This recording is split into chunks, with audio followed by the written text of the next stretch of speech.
Hello, and thanks for coming along to And We Have an Office Dog, the digital agency podcast where we're talking to the people behind the agency, the service providers, coaches, and mentors to discuss what it's like working with you, the agency leader. With your host, Chris Simmons, the Agency Accelerator, talking to a different agency growth partner in each episode. What they love about working with you, what they wish you knew. All will be revealed. Okay, so let us begin. Over to you, Chris. Thanks, voiceover guy, and I'm happy to have Ginny Nicholls on the podcast from Interim Digital. How are you doing? I'm good, thank you, Chris. Thank you for having me. Yeah, welcome. Ginny, you're one of the agency partners that work with the OMG Centre. So unlike usual podcasts where I ask how you grew your agency, we're going to talk about how you help grow agencies. Yeah. First and foremost, if you just give us a bit of an intro to yourself, what you guys do and what you do with agencies, that would be a good starting point to the conversation. Yeah, sounds good. So I'm Ginny Nicholls, and I am the founder of Interim Digital. We are a collective of former agency freelancers who have all been pre-vetted, all have a pedigree within agency world of, say, a minimum 5, 6, 7 years, and we have formed an agency for agencies and brands, but predominantly agencies, to help support internal teams as and when they need that extra pair of senior hands. Lovely. And So I was on a panel at a Take It Offline conference in Bulgaria back in, I think it was October. Feels like a decade ago, but it was only only a few months ago. The panel was agency, freelance, or in-house. And I know, and you obviously do because of the business that you run, that there's always the right time for the right requirement. yeah, And I think almost in all agencies at some point or another there is yeah. either a capacity requirement or a skill set requirement to have a freelance support in place. Yeah. How did you? So did you start the business by essentially being that person, and then realizing that there's an opportunity to work with agencies on a wider scale? How did it all come about? Yeah, it was, to be honest, it was a bit of an accident, which is, I They think, all are. sometimes All the the best best way ones to do are. it. Yeah, because I worked in agency side, in performance agencies, so for Search Laboratory up in Leeds and WMG and Enjoy Digital in Leeds, and have always had agency experience before Mm, becoming an SEO freelancer myself. And a few years into freelancing, I really started to kind of miss that agency environment. And I, to be totally honest, wanted my cake and I wanted to eat it. So I wanted to be a yeah. freelancer, but I also wanted to work with agencies. So reached out to a couple of agencies as a freelancer during COVID, actually. Mm, And then as we came out of COVID, it became really apparent that there was two big shifts in the market. So the first big shift was that there was a lot more senior level freelancers in the pool. yep. So that's people who are kind of ex senior account managers, ex head ofs, ex technical, whatever they might be, and they could have been furloughed or been made redundant, and now their Mm, personal mm, circumstances are the freelancers. On the flip side, there were a lot more agencies who, and the smart agencies, so I guess we'll come on to this shortly, is the ones who took COVID as an opportunity to reflect and go, actually, do we need to refill all of this headcount? Or mm, do we mm. minimize outgoing risk? Do we really look after the core people that we have internally? And do we partner with great freelancers, boutique agencies, 2, 3 man bands to help with the actual delivery? Mm. Um, and so it kind of seemed like a really good opportunity to go, well, hang on a sec, we've got some brilliant freelancers, we've got some brilliant agencies. Both have been burnt by each other in one way or another. So that's really Yeah, why we've got at set some up. point. Agencies have had a rubbish time working with freelancers, finding good ones, maintaining the relationships. Freelancers have been burnt by some agencies by rubbish briefs, not having invoices paid, all of that kind of not so nice stuff. So we try and Mm, whittle out the good from the bad on both sides and plug them together, because when you yeah, get that perfect synergy between great freelancer who really respects their channel and their expertise, great yeah. agile agency who really wants to scale and growth but minimize risk, you end up with this perfect storm of brilliance and ability to scale fast. Absolutely, and I suspect we'll probably touch on this shortly, but that point about the there's almost like I hate the word synergy, but the synergy of um, I cut that. We're never going to use that word. Yeah. I'll forget it. I'll Um, delete it I from my wi- brain. I wish I had the energy to do edit this out. So not saying synergy again, everyone. Um, so um, when there's that sort of confluence Hmm. of an agency which is looking to grow, they are kind of willing to be agile, and I'm sorry, agency people, they take the ego out of I'm building it and it has to have a head count. Yep. Um, that's probably when it works quite well for you guys, because you've got, I've seen some of the team, and I know, well, I've seen some of the freelancers who make up the pool, and I know quite a few of them personally as well, and I know that they'd be an asset to any agency that kind of has that perfect timing of I can grow without having to um, boast about headcount, for example. Correct. Um, and when you do that kind of balancing bit, so I'm pretend I'm a freelancer coming in. How Mhm. how how are you judging whether or not they're a fit for you? Is there some kind of, I don't know, test? How does it work? Yeah.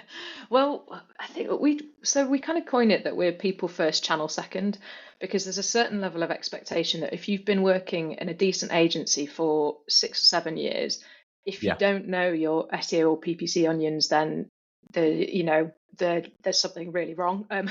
So we do a bit of mm, talking around the channels. We talk about specific campaigns. We talk about the general ins and outs, but actually the biggest bit of feedback we've got from agencies, and also when I was agency side, was the difficulty finding these people who are brilliant at their channel, but also brilliant at articulating it. So for us, it's who is the right cultural fit within the freelancer pool that we can confidently slot into an agency who will be great in team meetings, great client facing, and be able to take strategies and articulate them to a CMO, someone who's in procurement, and someone who's yeah, non-techie at all, because that's what agencies really miss. And from being agency side, and the recruiting process to find those, I hate this word, so let's cut this word out before it even goes in, but the here we go. unicorns of our world, Oh yeah, yeah. it That's, takes oh god, I'm gonna forever. have to start having a tally, aren't I, on these podcasts? Yeah, All these just terrible cut. words we have to use in this industry. Yeah, it's true. It's so true. I hate it. It makes me feel nauseous, but it's kind of true. Like, to find those unicorns of people who can articulate techie stuff really well Mm, are mm, mm. freelancers who enjoy building their own personal brand and a reputation, but have the goods to deliver as well, are a really tricky Yeah, thing to find. So we're in this kind of position of build the community, and fill it with these kind of people, so that when agencies come to us and have a requirement, those people are there ready to go. We're not yeah, receiving a brief and then taking 2 weeks to go and find them. We've literally this week onboarded the 100th member of our community. So we've got 100 SEO or PPC performance guys and girls, all same pedigree, all articulate, all pre-vetted, mm, mm. ready to go. And it just takes that pressure off the agencies, off having to find Yeah. those people who are few and far between themselves. Absolutely, absolutely, and being someone who's been on all sides of this fence, really, because you were in an agency, you were an independent freelancer, and now you're bridging that gap. What do you love the most about working with agencies out of the all areas that you know? I missed the pace of it big time when I was freelance. I loved so I feel like my whole freelance slash interim career is complete polar opposites all the time. I've Mm, really loved the independence of freelance, but then I really missed agency life. And the thing I love about certain agencies, and I think you nailed it, and it's one of our strap lines as well, is the fact that headcount for vanity is now extinct. So yeah, within the smart agency world, so any agencies who have stripped their ego away, have a goal, know that they can delegate and get partners to help them achieve those goals if they're willing to work with them really well, are the types of agencies that I'm an energy sponge. Like, I steal everybody else's energy. So if I'm in a room with people who've got really good energy, then that is what motivates me. So teams who sit and listen and recognize how they can get freelancers into areas that they wouldn't necessarily think of. So, real life examples is some of the guys and girls in the community have helped huge agencies win pitches and, formulate those pitch decks and do forecasts for those pitches. And, on the flip side, other ones have helped mentor teams and cast eyes over training processes and all of those areas where the agencies that I love and that benefit the most from freelance partnerships are the ones that recognize that freelancers can bring so much to the table, and they don't have to just be a delivery machine. They're much more than that. The guys and girls who have been through those teams and come out the other side can then slot into and make a big difference very quickly. And the agencies that I love to work with are the types who will sit and listen and ideate and bring those freelancers in as parts of their team and recognize the value they can add. Yeah, a capacity to collaborate.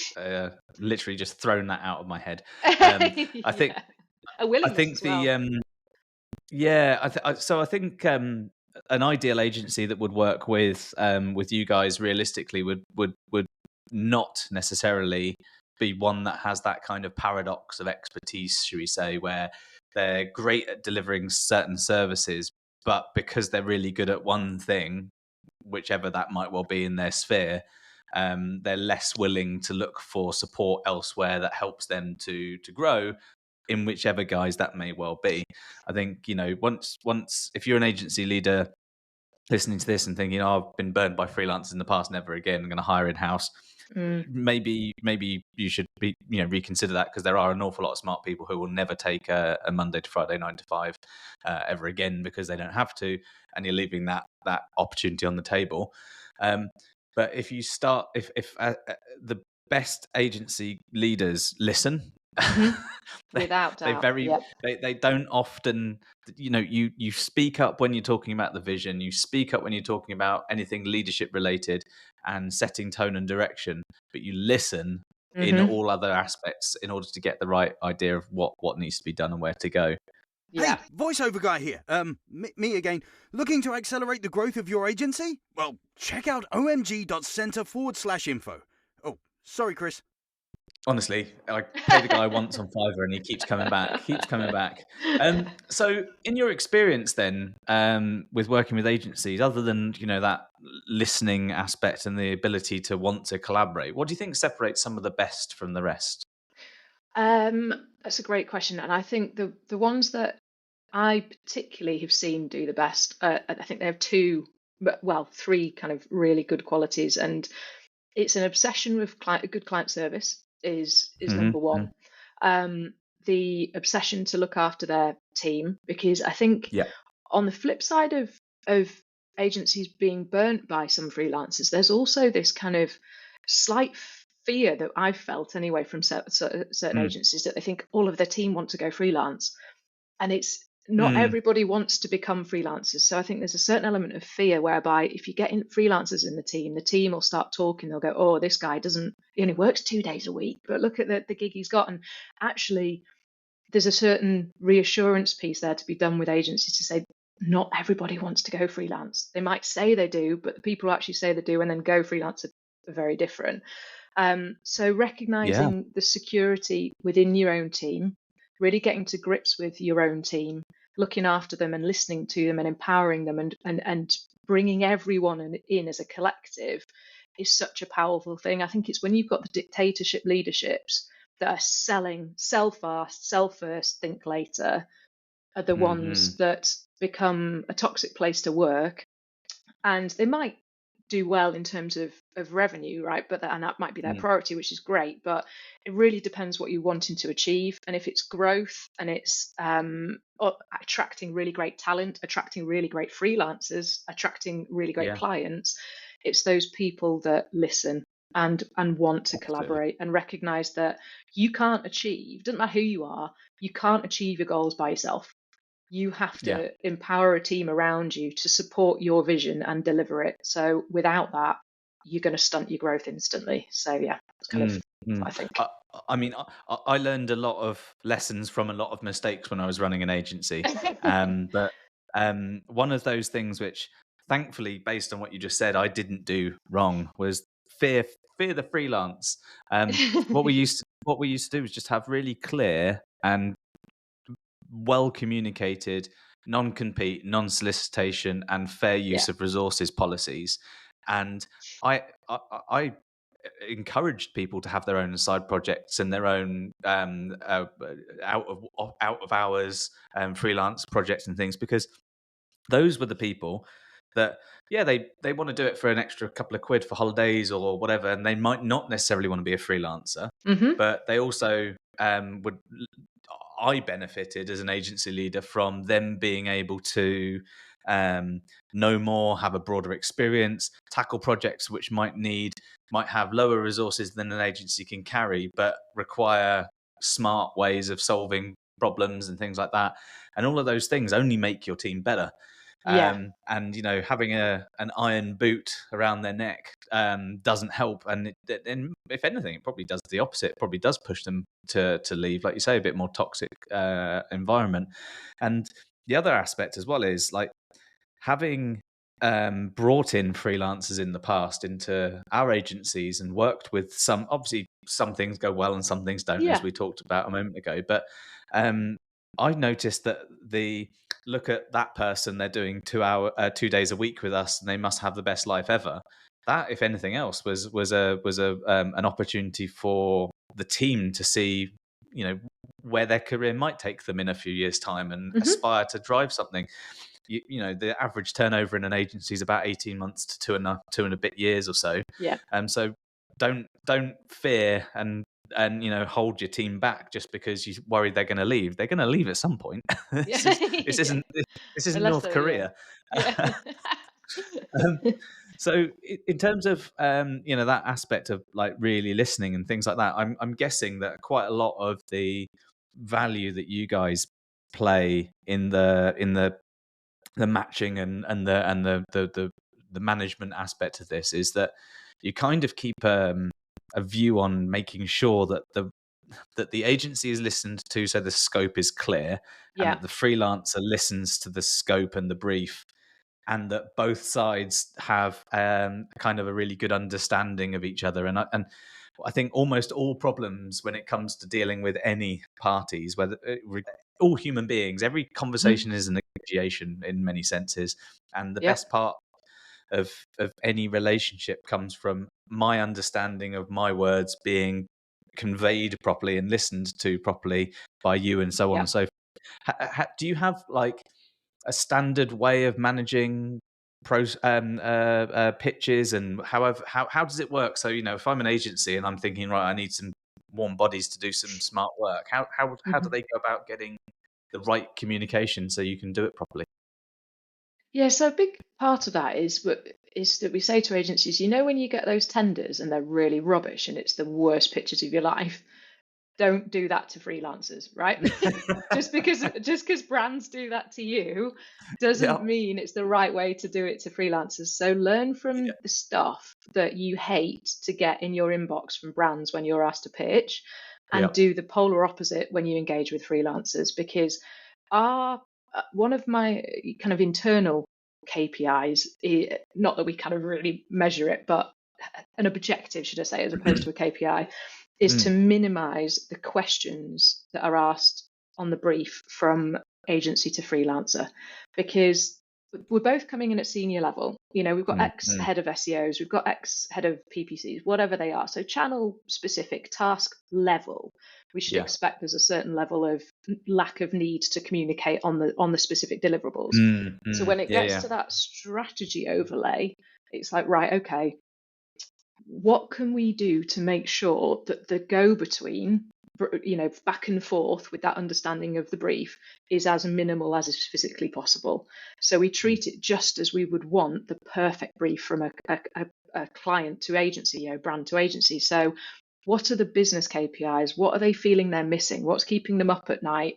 And what's the biggest issue within the agency right now that we can solve, and what's the solution that we're going to bring to help that agency? And that can be anything from they've recently lost a head of, and they've got a bank of execs who now no longer have a mentor. So who in the community can bring their knowledge that will fill those specific training gaps?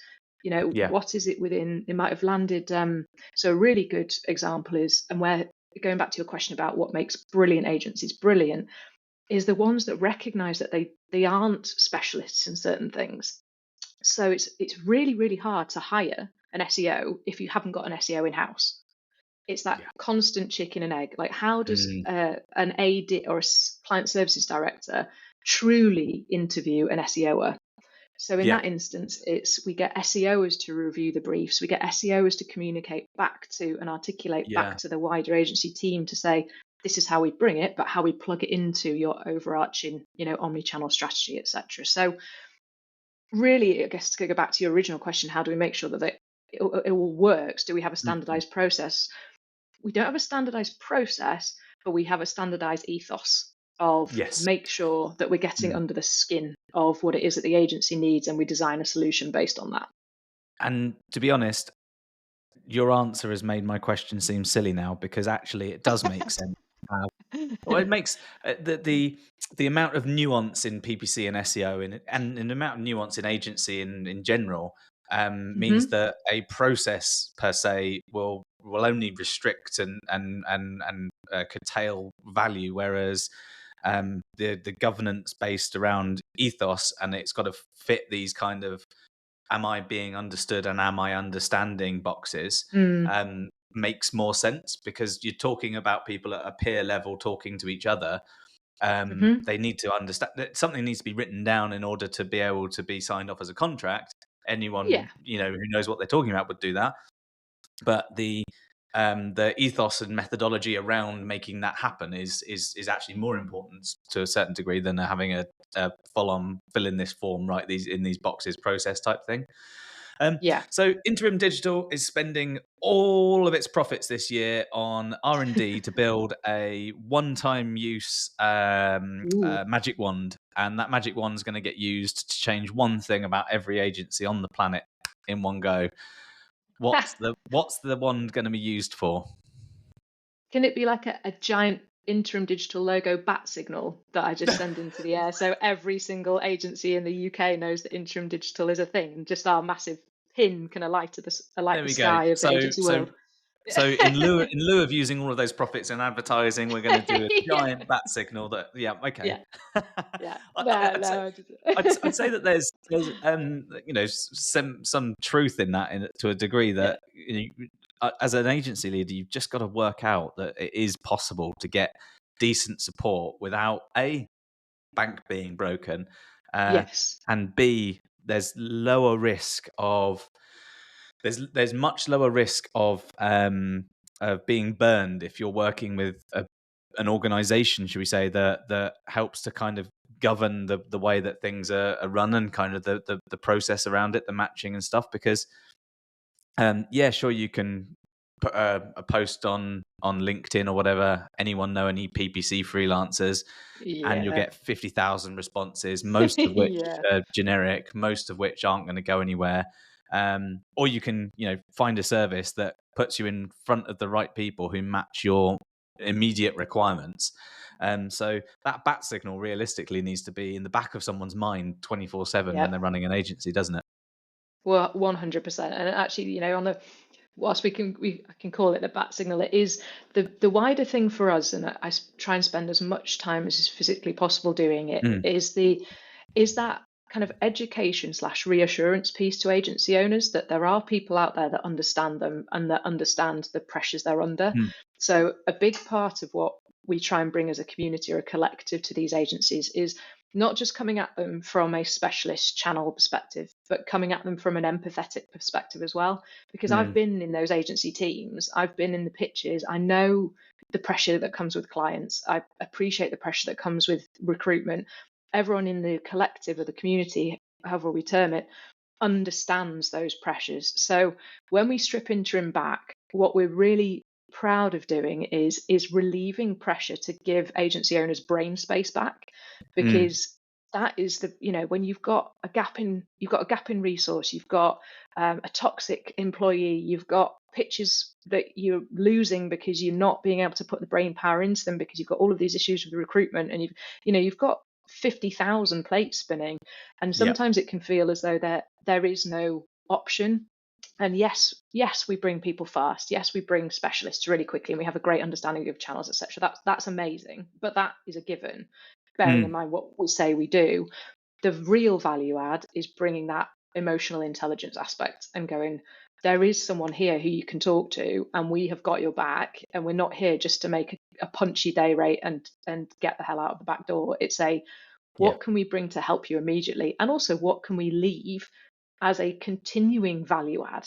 That's really important for us. Is I don't want agencies to see us as this kind of, oh, they've done a tech audit for us, amazing. It's they've come in, actually this person's done 200 tech audits across 10 different agencies, collected their knowledge and brought their value to this agency. So reassuring them that we're not here to make just a punchy day rate. It's we're here to support you and help you navigate and get a bit of brain space back.